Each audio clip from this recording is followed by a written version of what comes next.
Pembaptis. Yesus bilang dia bukan sekedar nabi, dia lebih daripada seorang nabi.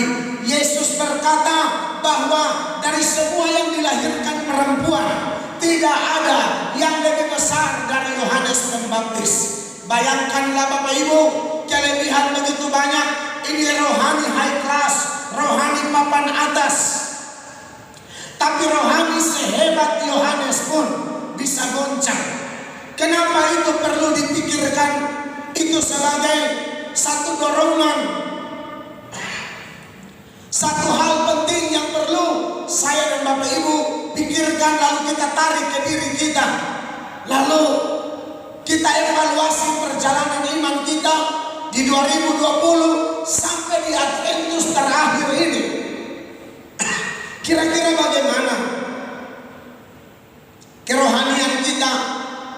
Di mana letak kejatuhan kita? Di mana letak kegagalan kita? Karena memang kunci supaya bangkit ialah dimulai dengan perhatikan diri, sadar, menyesal, komitmen, bangkit. Makanya Paulus bilang, perhatikan dirimu, bukan perhatikan orang lain. Bukan perhatikan pendeta, bukan perhatikan kawan pelayanan, bukan perhatikan suami, bukan perhatikan istri terlebih dahulu. Lalu kita sibuk membeda kekurangan, kelemahan, kejatuhan, kegagalan dari orang-orang di sekitar kita. Tapi Paulus berkata, perhatikan dirimu, lihat balok di matamu, kata Yesus. Jadi memang ini saat-saat yang baik untuk kita merenungkan, membandingkan. Yohanes begitu luar biasa goncang. Nah, hal yang kedua yang harus kita pikirkan lagi minggu ini adalah apa penyebab kegoncangan iman dari seorang Yohanes Pembaptis. Saudara, ada beberapa hal. Yang pertama, karena memang Yohanes masuk penjara. Anda lihat beberapa ayat yang berkaitan dengan bagaimana Yohanes masuk penjara, kenapa dia masuk penjara. Ayatnya yang kedua dari pembacaan kita berkata, di dalam penjara Yohanes mendengar tentang pekerjaan Kristus. Dia utus orang saat dia goncang, pada waktu dia ada dalam penjara. Kenapa dia masuk penjara? Jelas bukan korupsi, jelas bukan selingkuh atau bikin tindakan-tindakan yang layak jadi seorang terpidana. Tidak. Dia dipenjara karena khotbah kebenaran. Dia dipenjara karena tegur keras. Bukan hanya Saduki Farisi. Kalau Saduki Farisi dia keras, dia mau baptis. Saduki Farisi datang, dia bilang, siapa bilang kamu lolos dari neraka, hai keturunan ular beludak. Bukan hanya mereka, rohaniawan palsu zaman itu, tapi Herodes pun dia tegur. Ketika Herodes mau rampas istri saudaranya, aduh, Yohanes bicara keras.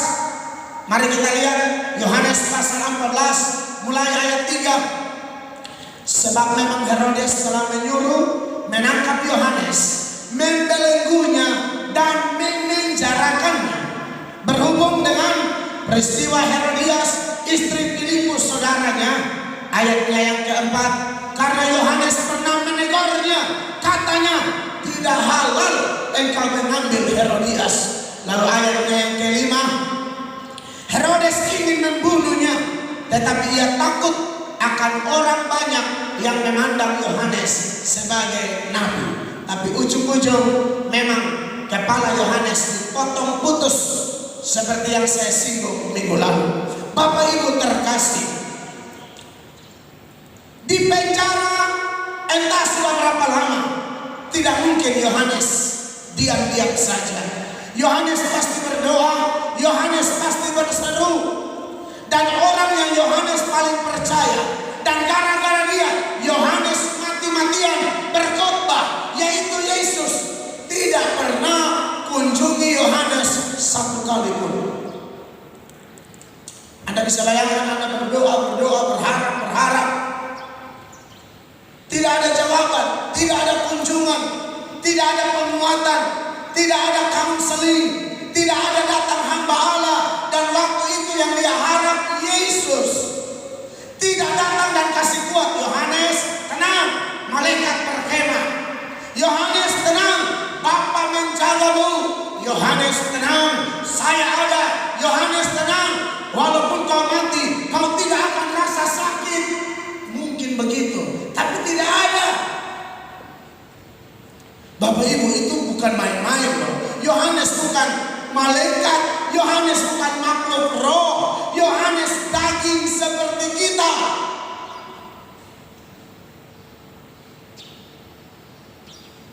Sudah masuk penjara, tidak ada kunjungan. Sudah berdoa, tidak ada jawaban. Bapak Ibu, memang di mana-mana saya mau kasih tahu Bapak Ibu, penderitaan jasmani seseorang itu sangat mempengaruhi kerohaniannya. Kekecewaan seseorang, keraguan-raguan seseorang sangat mempengaruhi rohaninya. Di sini kita belajar Yohanes. Kita pernah tahu tentang tokoh yang lain. Elia lari dari Ahab dan Isabel 40 hari, lari-lari lalu berdoa, cabut nyawaku. Yunus terlalu kecewa, sama, cabut nyawaku. Yeremia berkali-kali mengatakan terkutuk hari ketika aku dilahirkan. Ini hamba-hamba Allah semua yang saya sebut. Saya bukan sebut orang yang tidak ke gereja ini. Ini orang yang pelayanan, orang khotbah, orang yang menyembah dalam roh dan kebenaran, orang yang menabur tenaga, waktu, bahkan darah untuk kerajaan Allah. Tapi mereka minta mati, kutuk diri, kutuk hari lahir.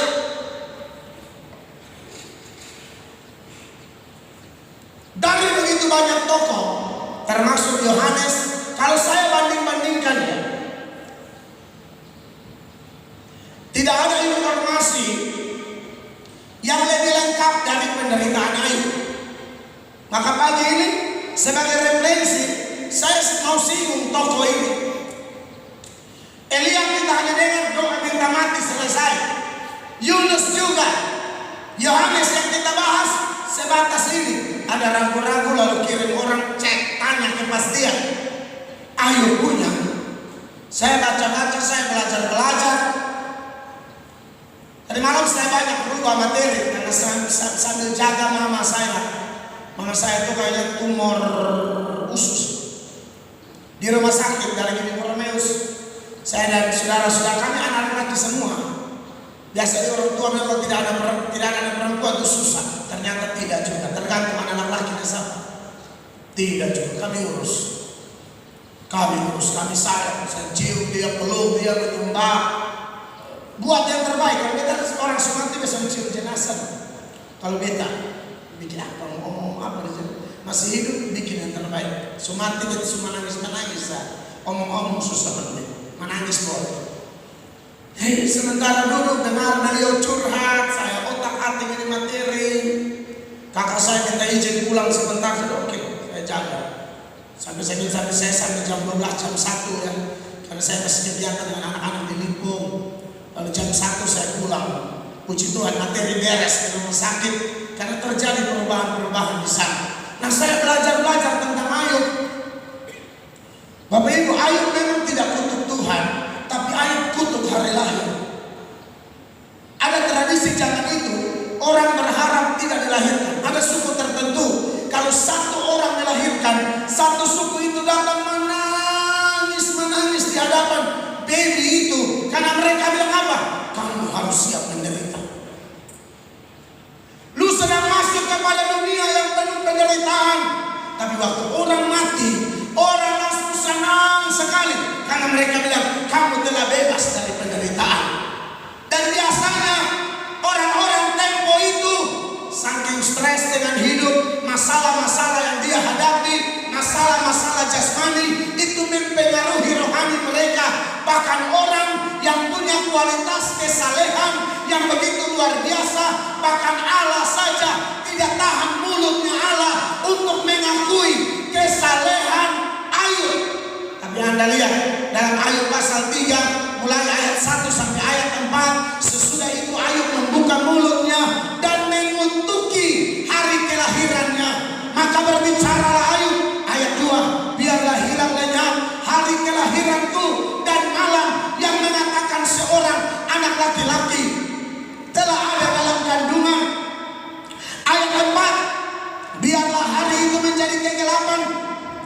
Janganlah kiranya Allah yang di atas menghiraukannya, dan janganlah cahaya terang menyinarinya.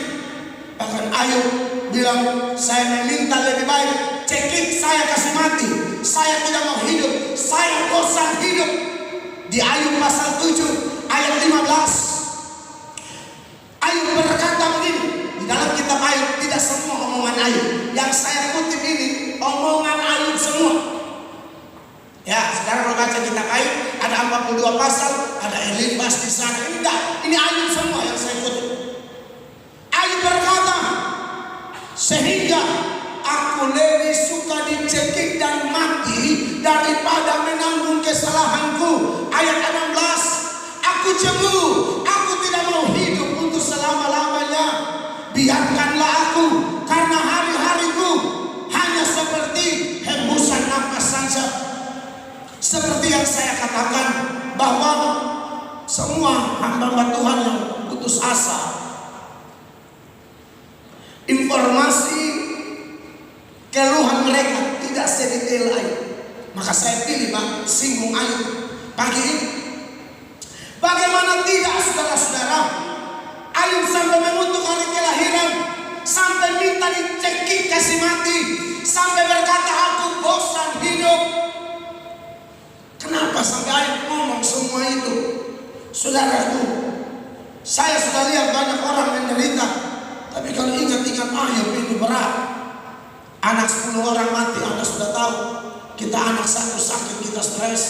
10 orang mati satu hari. Orang bisa gila, bisa jantung stop, gara-gara berita yang mendadak itu. Harta semua habis. Saudara, Ayubnya penyakit itu sampai sekarang susah didiagnosa. Makanya tafsiran banyak, ada yang bilang cacat, kaki gajah, kusta, macam-macam. Tapi yang pasti itu busuk dari kepala sampai kaki. Sudah busuk, karena busuk kata oleh minta ampun. Ayub garuk-garuk pakai beling. Ayub 2 ayat 7 dan 8 berkata, kemudian iblis pergi dari hadapan Tuhan, lalu ditimpanya Ayub dengan bara yang busuk dari telapak kakinya sampai ke batu kepalanya. Ayat 8, lalu Ayub mengambil sekeping beling untuk menggaruk badannya. Saudara-saudara, hancur dirinya. Dia yang begitu gagah, kalau dia lagi sehat gagah, berpakaian kekayaan, dari jauh orang sudah tahu itu Ayub. Tapi waktu busuk dari kepala sampai kaki, garuk-garuk dengan beling, dari jauh orang tidak kenal dia. Teman-temannya sampai menangis histeris. Lihat Ayub ayat 12, ketika mereka memandang dari jauh, mereka tidak mengenalnya lagi. Lalu menangislah mereka dengan suara nyaring. Anda bayangkan penderitaan model apa? Makanya jangan heran dia bilang, aku minta dicekik mati, aku bosan hidup, terkutuklah hari kelahiranku. Saudara yang diberkati oleh Tuhan Yesus Kristus, luka-luka yang ada saking busuknya, cacing banyak di kulitnya, di tubuhnya cacing belatung, bau busuk luar biasa. Ayub pasal 7 ayatnya yang kelima berkata, berenang dan abu menutupi tubuhku, kulitku menjadi keras lalu pecah. Di mana cacingnya? Itu terjemahan Indonesia. NIV mengatakan begini, tubuhku penuh dengan cacing dan keropeng, kulitku pecah dan membusuk atau bernanah. Napasnya Ayub itu bau luar biasa. Istrinya tidak tahan, kerabatnya tidak tahan, keluarganya tidak tahan dekat Ayub. Busuk, betul-betul busuk. Ayub 19 ayat 17, nafasku menimbulkan rasa jijik kepada istriku, dan bauku memualkan saudara-saudara sekandungku. Istri tidak dekat, saudara kandung tidak dekat, bau busuk luar biasa. Saudara sudah tahu kenapa sampai dia berkata, cekik aku kasih mati. Saudara diberkati oleh Tuhan Yesus. Seringkali penderitaan jasmani membuat orang rohaninya goncang, putus asa gila-gilaan. Ayub kurus luar biasa. Orang Kupang bilang kulit bungkus tulang.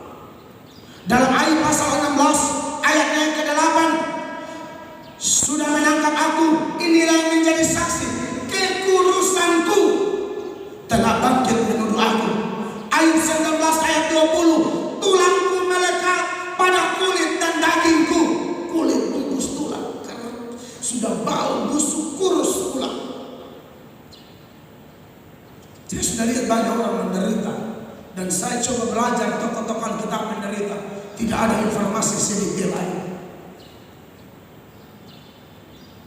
Bapak Ibu, di pagi yang diberkati ini, untuk persiapkan diri kita sambut Natal, persiapkan diri kita sambut kematian kita masing-masing, persiapkan diri sambut Yesus kembali. Berita ini penting, renungkanlah, renungkanlah, renungkanlah.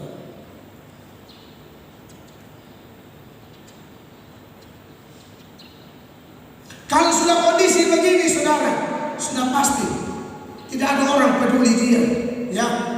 Keluarga tinggalkan dia, kawan tinggalkan dia, istri tinggalkan dia, pembantunya pun yang dulu kalau Ayub panggil satu kali pasti datang, sekarang pembantunya pun tidak mau dekat-dekat dengan dia, babunya pun tidak mau dekat-dekat dengan dia. Sampai Ayub mau butuh bantuan budak, bantuan babu, harus bujuk-bujuk, omong yang manis-manis, itu baru pembantu mau dekat. Anda lihat, sekarang pembantu pun mulai angkat kepala, anak-anak kecil ejek, olok, hina dia. Sudah tekanannya double, fisik sudah hancur, perasaan terluka.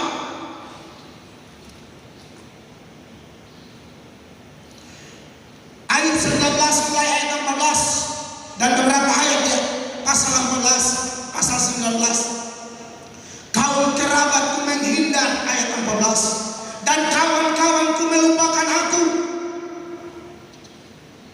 Orang-orang yang dekat waktu dia jaya, ada uang, semua nempel. Sekarang semua jauh, semua menghindar dari dia. Dan Ayub tidak pernah prediksi keadaannya bisa seperti itu. Syukur buat kita yang ada masalah, keluarga tidak tinggalkan, ini tinggalkan.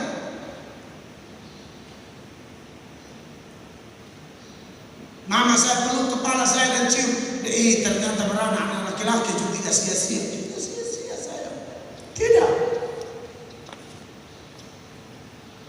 Oma sudah berdoa, kalau bisa jangan masuk rumah sakit. Muka oma ya, antar oma ku hidup. Bapak di surga, oma tetap percaya dia baik. Amin, amin. Oma bukan kurang berdoa. Oma sangat suka berdoa. Bahkan berdoa, kalau bisa saya di masa tua aja masuk rumah sakit, Tuhan kasih masuk. Oma kecewa dengan Tuhan? Tidak. Oma yakin Tuhan baik? Tidak. Dia cium dia. Oma sedikit cium di kepala. Oma sedikit cium di kepala. Bekas kuat tidak? Orang lain bekas kuat, mama berana besok bekas kuat.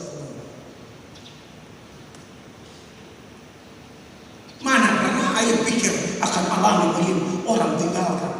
Sementara saya siap, saya omong saya bukakan, isi paket data.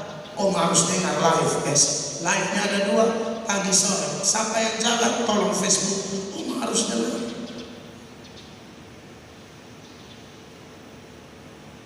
Orang tinggalkan dia semua. Apalagi yang Ayub alami, ayat 15, anak semang dan budak, ini yang babu-babu. Anak semang dan budak perempuanku menganggap aku orang yang tidak dikenal. Aku dipandang mereka orang asing. Ayat 16, kalau aku memanggil budakku, ia menyahut. Artinya mulai menyahut. Dulu budak tuh tidak omong, tidak balas, langsung oke. Aku harus membujuknya dengan kata-kata manis. Anda lihat sampai pembantu saja tinggalkan Ayub.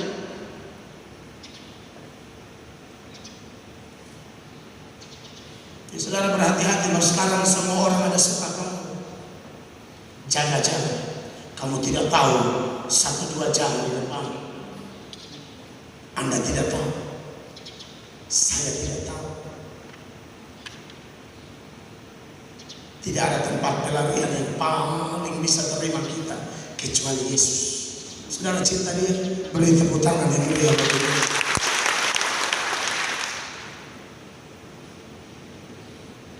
18, bahkan kanak-kanak pun menghina aku. Sekarang anak kecil juga sudah mulai ejek. Kalau aku mau berdiri, mereka ejek aku. 19, semua teman karibku merasa muak terhadap aku, dan mereka yang kukasihi berbalik melawan aku.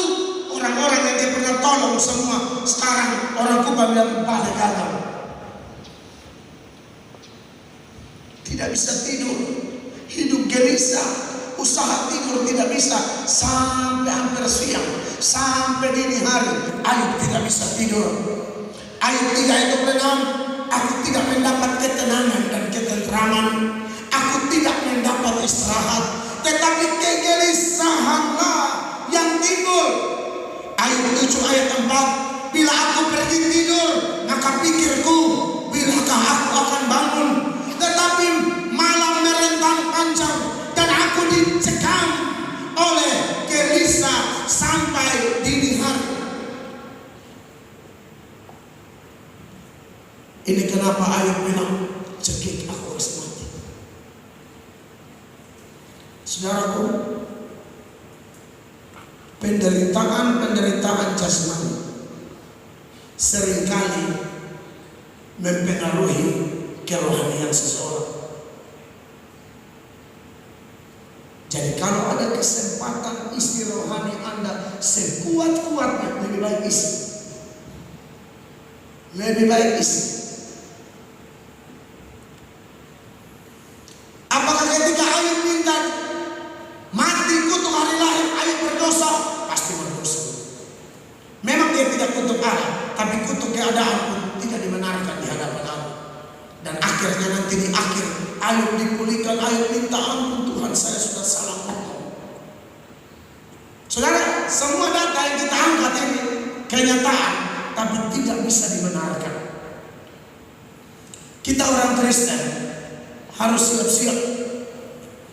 Zaman yang kita hidup ini zaman yang jahat, dan fenomena yang tidak bisa dihindari adalah moral semakin bejat, penyesat di mana-mana, tapi juga penganiayaan di mana-mana. Di dalam kitab Wahyu ada informasi yang menggambarkan tentang adanya penganiayaan. Begitu dahsyatnya penganiayaan, begitu dahsyatnya kekuasaan antikris atas izin Allah, sampai Bapak Ibu tahu semua perdagangan dunia diambil alih oleh antikris. Orang tidak dapat membeli, orang tidak dapat menjual kecuali yang pakai 666, angka 666. Ada doktrin yang mengatakan, oh itu terjadi setelah gereja diangkat. Saudara, doktrin itu tidak mudah, yang namanya eskatologi. Dari beberapa data kelihatannya nanti antikris datang, orang percaya masih ada. Buktinya ada yang dibunuh. Siapa yang dibunuh? Orang percaya. Bukti mereka orang percaya apa? Tidak menyembah patung antikris itu. Kita tidak tahu penyiksaannya seperti apa, tapi pasti ada. Wahyu pasal 13 mulai ayat 15. Ini kita baca bergantian ya. Saya baca dahulu ayat 15. Dan kepadanya, ini gambaran dari kekuasaan antikris, di mana penganiayaan gereja gila-gilaan. Dan kepadanya diberikan kuasa untuk memberikan nyawa kepada patung binatang itu, sehingga patung binatang itu berbicara juga dan bertindak begitu rupa, sehingga semua orang yang tidak menyembah patung binatang itu dibunuh.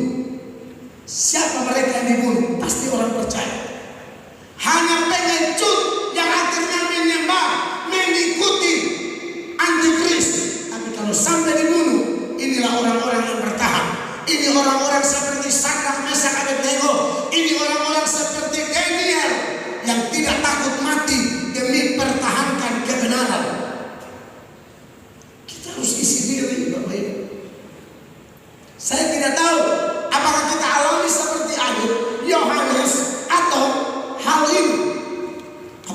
Yesus kata, Anda masih ada, saya masih ada. Tidak tahu. Kita tidak bisa minta mati. Orang mau bunuh diri pun kalau dia belum jadwal mati, tidak bakalan mati. Tidak bisa mati. Elia minta mati, tidak bisa mati. Kau yang atur saya. Silahkan coba. Banyak orang mau bunuh diri tidak mati-mati. Karena memang Tuhan masih kasih hidup. Tanggal matinya kapan? Tidak tahu. Cara matinya bagaimana? Tidak tahu. Yang kita tahu, kalau mengasihi Tuhan, tertanam dalam dia semua data Alkitab jelas. Orang-orang yang cinta Tuhan yang mati martir sampai titik darah penghabisan, mereka tidak menyangkal Tuhan. Goncang iya, tapi ada solusi untuk mereka bangkit lagi. Goncang iya, tapi tidak mungkin Allah biarkan perbuatan tangannya jatuh lalu tergeletak dan hancur. Tidak mungkin. Makanya orang-orang dibunuh. Ayat 16 jemaat 1, 2, 3. Ya, pada tangan kanannya atau pada dahinya. Ayat 17 bilang begini Bapak Ibu.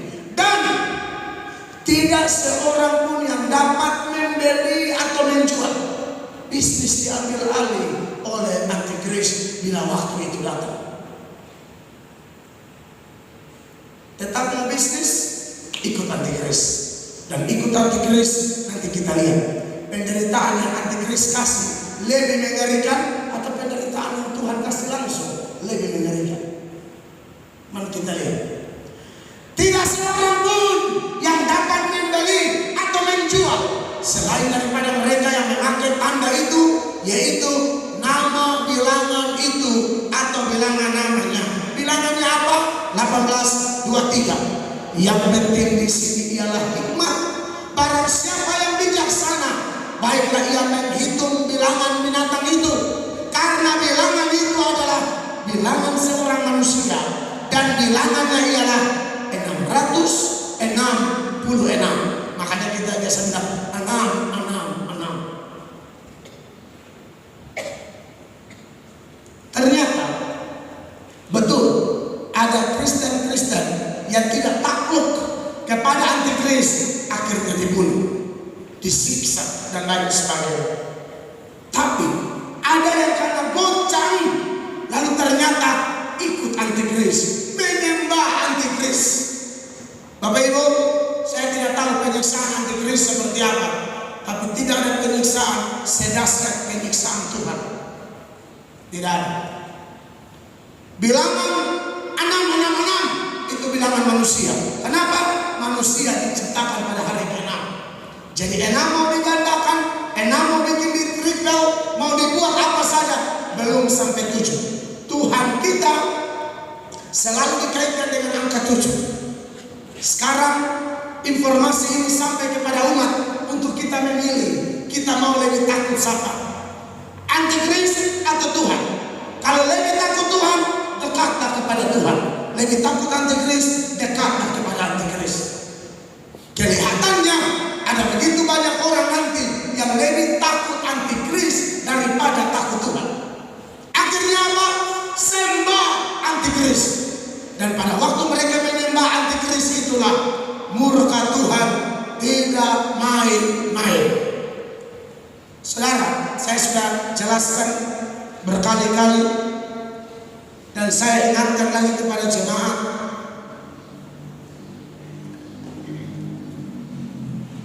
Kita semua ini orang berdosa, dan semua dosa pasti mendatangkan murka. Tapi orang yang berdosa yang menyadari ini, lalu selagi masih hidup bertobat, maka murka itu akan campur. Campur apa? Campur belas kasihan, campur pengampunan. Makanya banyak orang berdosa diselamatkan. Saya, Anda, Paulus. Dulu Tuhan murka sama mereka, tapi karena gunakan kesempatan yang ada, datang pada Yesus, mereka mengalami murka tidak total, murka bercampur pengampunan. Tapi bagi mereka yang sembah antikris, tidak ada campuran. Wahyu 14 ayat 9, jemaat baca 1, 2, 3 keras.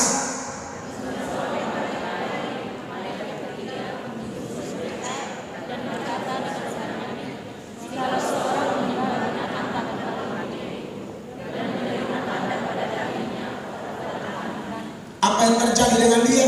Ayat 10, maka ia akan minum dari anggur murka Allah yang disediakan tanpa campuran dalam cawan murkanya. Ini sudah di neraka, jadi tidak ada campuran belas kasihan. Saya ngomong ini selagi kita masih hidup. Saya tidak pernah khotbah untuk orang mati.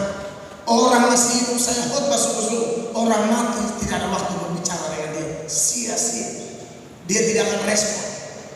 Ya selagi saudara masih hela nafas, jantung masih berdetak, masih injak kaki di bumi, pakai waktu ini renungkan baik-baik kebenaran firman Allah. Ambil keputusan terbaik, bangkit dari kejatuhan. Yang belum bertobat, bertobatlah. Yang belum terima Yesuslah. Yang sudah terima Yesus, cinta dia sungguh-sungguhlah. Sebab kalau Anda bertobat sekarang, Anda datang di kaki Yesus. Kita biasa berlutut bukan karena liturgi atau ikut arus. Kita berlutut karena kita sangat takut kepada dia. Yesus akan buka tangan, jamah Anda, peluk Anda.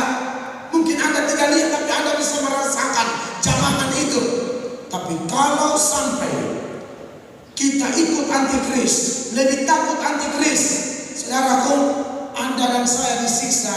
Yesus cuma nonton dan dia tidak akan tolong kita. Makanya ayat ini bilang begini, dan ia akan disiksa dengan api dan belerang di depan mata malaikat-malaikat kudus dan di depan mata anak domba. Dan ini Yesus tidak akan menangis lihat Anda, tidak akan. Ini bukan Yesus kasihan, tidak ada. Karena yang siksa, yang hukum dia sendiri. Tapi saat ini kalau kita datang kepada dia, dia pasti terima kita. Dia nonton kita untuk pulihkan kita. Di situ dia nonton kita tersiksa sampai habis. Maka keputusan bertobat tidak boleh main-main. Setiap kali mati, orang selalu cepat-cepat, buru-buru pesan peti, atau yang tukang peti sudah buat memang RIP, rest in peace, atau rest in heaven, istirahat di surga. Orang masuk surga itu istirahat, dan saya sudah jelaskan, yang layak istirahat di sana, yang capek di sini. Anda tidak capek apa-apa, jangan mimpi istirahat. Surga itu tempat istirahat, neraka itu tidak ada istirahat. Ada rest in heaven, ada no rest in hell. Tidak istirahat di neraka. Saudara yang terlalu santai di sini, Anda tidak mungkin istirahat di sana. Anda yang bekerja untuk Tuhan, berkorban untuk Tuhan, cocok. Makanya ayat 11 bilang begini, maka asap api yang menyiksa mereka itu naik ke atas sampai selama-lamanya, dan siang malam mereka tidak henti-hentinya disiksa. Kalimat tidak henti-henti artinya tidak ada istirahat. Saudara pilih mana? Mau banyak istirahat di sini, lalu di sana tidak istirahat, atau banyak capek di sini demi gereja, demi sesama, demi kejujuran, demi kekudusan, demi kemuliaan namanya. Lalu Anda nanti mati istirahat di sana. Ya doa dengan mama saya dan Tuhan. Tuhan kenal mama. Dia sakit lagi, saya mau ke gereja. Tuhan tahu kekurangannya, Tuhan tahu kejatuhannya, tapi Tuhan tahu betapa semangat mama mau ke gereja. Itu perut kayaknya tambah bengkak. Lalu beliau berkata, Mer, mama mau pergi gereja, belum bisa, mama tidak boleh ke gereja. Nanti live saja. Rindu sekali. 22 Desember ini umur 71 tahun. Ini ketemu berdoa supaya sampai 71.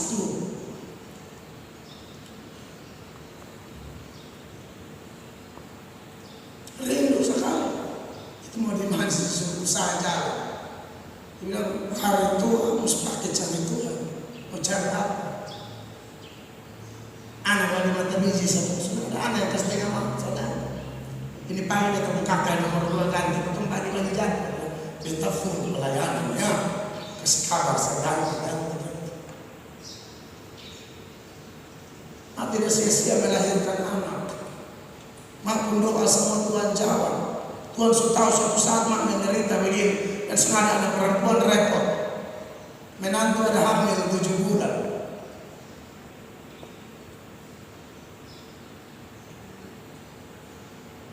Saudara-saudara, maulah capek untuk Tuhan di dunia ini. Sebagai bukti cintamu, hai orang-orang yang telah diselamatkan Kristus. Hai orang-orang yang diberkati Tuhan melimpah-limpah, jasmani maupun rohani. Kidung jemaat yang berkat Tuhan satu-satu hitunglah. Anda tidak mungkin bisa menghitung. Sudah habis hitungan, coba ada semacam sentakan. Bikin apa ya? Jangan hitung-hitung. Aduh kurang. Hitung karena aku kurang. Napas gratis.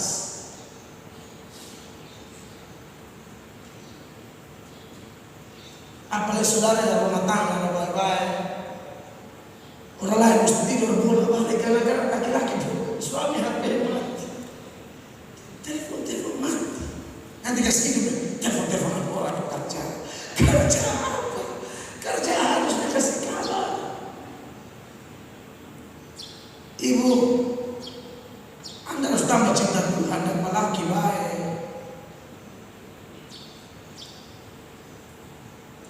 Bapak-bapak, tidak sedikit bapak-bapak yang stres loh.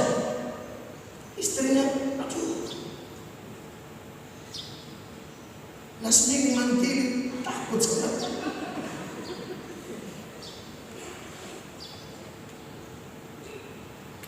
Makanya kita omong dari istri, bersyukur. Mabok sonde, rokok sonde, sampai dulu main catur sampai 8 jam, sama bulan doi. Kan ada step kuda tidak ada hasil. Bini bilang, weh tolong beli apa kok? Dikoperasi buru, lumayan untuk langkah mati. Lu langkah lu mati. Sekarang ngerti ya.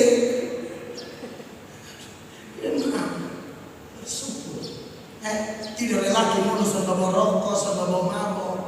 Senang, bersyukur. Iya tuh, kalau kayak dulu aku hidup bangga semua. Titi arah.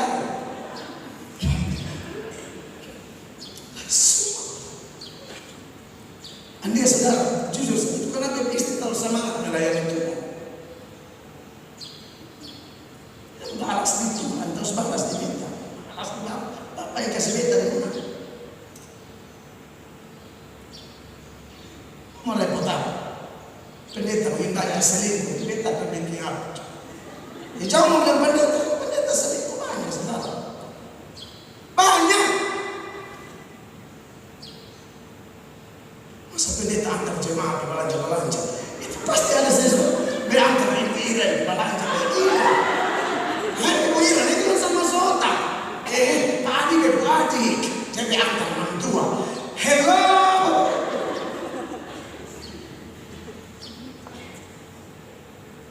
Sana antar ibu ini antar orang ini kan. Jiwa-jiwa tersesat. Itu ada bimbing terus total.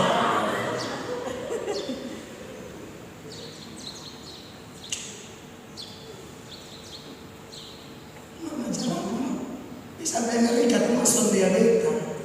Kalau dia gila, masuk diabetes di Amerika Serikat. Dia pun jam operasi itu ada pun jam tidur. Kalau dia laki gila. Dan ini corona vaksin dulu, dia akan ke Amerika terus. Jangan harus menunggu banget. Tahu. Betul, Tuhan sudah pulang. Bapak Ibu jemaat awal-awal tahu. Dia pernah bikin misal pehot atau main lari pukul mulu di gereja itu pernah bikin dosa. Ya Tuhan sampai nanya pendeta kurang ajar. Dia bantu betul. Dan saya bersyukur karena hilang kira. Karena terlalu jahat lah, ngomong kasar. Dia agak jahat dengan istri waktu itu. Hot tiba-tiba ini main. Darah semua meleleh di baju dasi semua darah. Ini gereja. Saya tahu siapa Tuhan yang saya sembah. Dia Tuhan yang sangat benci dosa. Prinsip anak Tuhan jelas, menyukai apa yang dia sukai, membenci apa yang dia benci. Siang malam mereka tidak henti-hentinya disiksa, yaitu mereka yang menyembah binatang serta patungnya itu, dan barang siapa yang telah menerima tanda namanya. Tanda ini saudara multitafsir ya. Ada sebagian yang bilang nanti betul-betul akan ada saat di mana orang pasang chip di tangan kanan, angka 66 sehingga belanja di mana-mana hanya seorang tangan. Di beberapa negara katanya sudah mulai, atau di dahi. Tapi saudara, saya mau kasih tahu sama saudara penafsiran lain supaya kita jangan tunggu. Pokoknya lihat tanda muncul itu dia. Mari saya jelaskan. Semua data di kitab Wahyu mayoritas bermakna simbolis. Tangan juga simbolis, dahi juga simbolis, 66 juga simbolis. Seperti saya bilang angka manusia. Kalau dibikin triple itu angka 3 itu kepenuhan. Sepenuh apapun Tuhan tetap lebih hebat. Tapi tangan itu artinya apa? Itu kekuatan. Tangan kanan. Pikiran itu artinya apa? Cita itu artinya apa? Pikiran. Sekalipun Anda tidak tulis anam di sini, tapi ini tangan suka kerja buat setan. Sebenarnya, secara simbolis, kau anam. Sekalipun Anda tidak tulis anam di sini, tapi otakmu selalu kotor, otakmu selalu jahat, otakmu selalu berpikir yang tidak. Otakmu anam. Apa buktinya? Yohanes pernah berkata di tulisannya yang lain bahwa pengikut antikris itu sudah banyak, dan semua pengikut antikris itu juga disebut antikris. Dan ingat, mereka itu tidak ada tanda apa-apa, tapi di hidup mereka kekuatan pakai untuk setan, pikiran pakai untuk setan. Makanya 1 Yohanes 2 mulai ayat 18. Jemaat baca 18 suara keras. 1, 2, 3.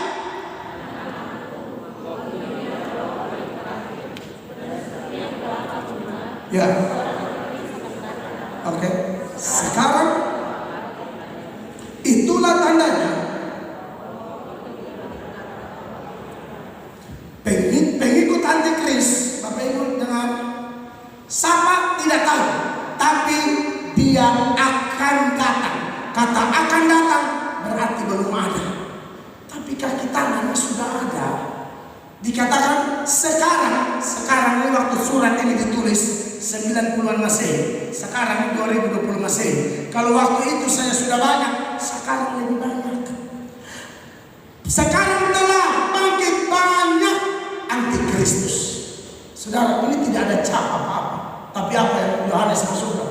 Otak mereka itu otak dipakai setan, hati, kekuatan dipakai setan. Saya yakin kalau zaman itu banyak orang, sekalipun tanpa tanda, telah dikategorikan pengikut antikris, bahkan disebut antikris. Maka saya yakin sekarang juga banyak. Dan hatiku penuh harapan, bukan Anda yang ada di ruangan ini. Jangan ikut-ikut gereja, ikut-ikut pelayan, tahu-tahu setan pakai kamu. Saya mohon. Saudara tahu, saya tidak pernah takut kekurangan orang di gereja, tapi saya takut Anda masuk neraka.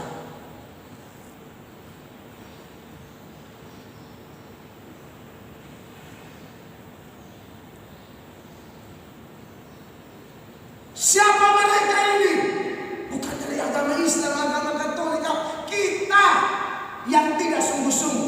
penyebabnya. Ayat 19, memang mereka berasal dari antara kita, tetapi mereka tidak sungguh-sungguh termasuk pada kita. Tidak semua mereka sungguh-sungguh termasuk pada kita. Makanya saya tekankan, tolong sungguh-sungguh. Anda orang percaya, maka tekunlah. Anda orang percaya, maka taatlah perintah-perintah Tuhan. Anda orang percaya, iman Anda tidak boleh goncang. Ketika menyikapi adanya orang-orang sembah antikristus, di Wahyu 14 itu, di ayat 12, Yohanes bilang begini, yang penting di sini ialah ketekunan orang-orang kudus yang menuruti perintah Allah dan iman kepada Yesus. Orang kayak begini, kapanpun dia mati, dia akan disebut mati dalam Tuhan. Ada mati dalam Tuhan, ada mati dalam dosa. Kita usahakan mati dalam Tuhan. Ayat 13, dan aku mendengar suara dari surga berkata, tuliskan, berbahagialah orang-orang mati yang mati dalam Tuhan. Mati dalam Tuhan, Bapak Ibu ya. Jangan mati dalam dusta, mati dalam kebejatan moral, mati dalam kerenggangan dengan Allah. Jangan, mati dalam Tuhan. Nah, supaya mereka boleh beristirahat. Nah, di sini istirahat tak berlaku. Kalau tadi tidak istirahat karena neraka toh, di ayat 9 sampai 11, 12, 13 dia bilang, nah istirahat enak di sini.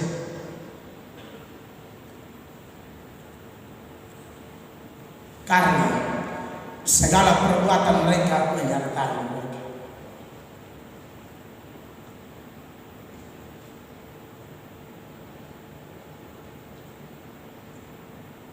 Kenapa Yohanes goncang? Penderitaan jasmani. Tapi kemudian dia dikuatkan. Yohanes sempat salah mengerti Tuhan. Ya, saudara, yang membuat kita salah mengerti Tuhan gara-gara kurang belajar firman. Yohanes tuh datang khotbah dengan begini. Dia datang, dia akan bakar, dia akan buang. Tapi dia lihat dengar, Yesus tolong orang. Jadi pengertian Yohanes tentang Yesus kurang lengkap. Nah, yang saya khawatirkan di zaman ini, kita terlalu mengatakan kasih Allah, kasih Allah, kasih Allah, lupa hukuman Allah. Harus lengkap. Dan kalau ada keraguan-raguan dalam diri saya dan Bapak Ibu, poin ketiga dan yang terakhir adalah cara Yohanes Pembaptis mengatasi kegoncangan ini. Caranya apa? Ungkapkan. Jangan pulang pagi ini bawa kegoncangan. Jangan pulang bawa keraguan-raguan. Semua keraguan Anda kepada Allah harus dibereskan pagi ini. Makanya di ayatnya yang ketiga, lalu menyuruh murid-muridnya bertanya kepadanya. Langsung kasih tahu, beta ragu, tolong dulu kasih kepastian. Dan akhirnya ayat selanjutnya, ayat 4, Yesus menjawab mereka, pergilah dan katakanlah kepada Yohanes, dan seterusnya. Artinya apa? Kalau ada keraguan-raguan, jangan simpan lama-lama. Anda ragu dengan penyertaan Allah, Anda ragu dengan keselamatan Anda ragu, saya ini bagaimana? Bereskan hari ini. Hanya pada kakinya kita dipulihkan. Dan Anda dan saya harus yakin, tidak ada masalah yang lebih kekuatan kita. Yohanes goncang tapi jalan keluar Tuhan sediakan.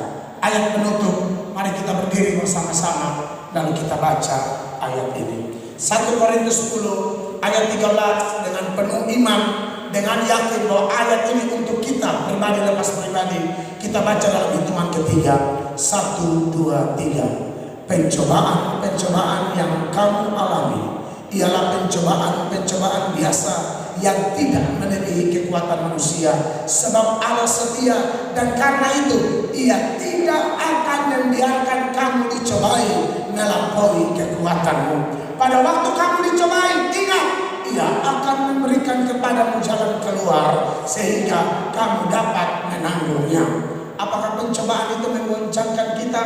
Datang pada Yesus pagi ini, bereskan dan pulanglah dengan kelegaan. Mari kita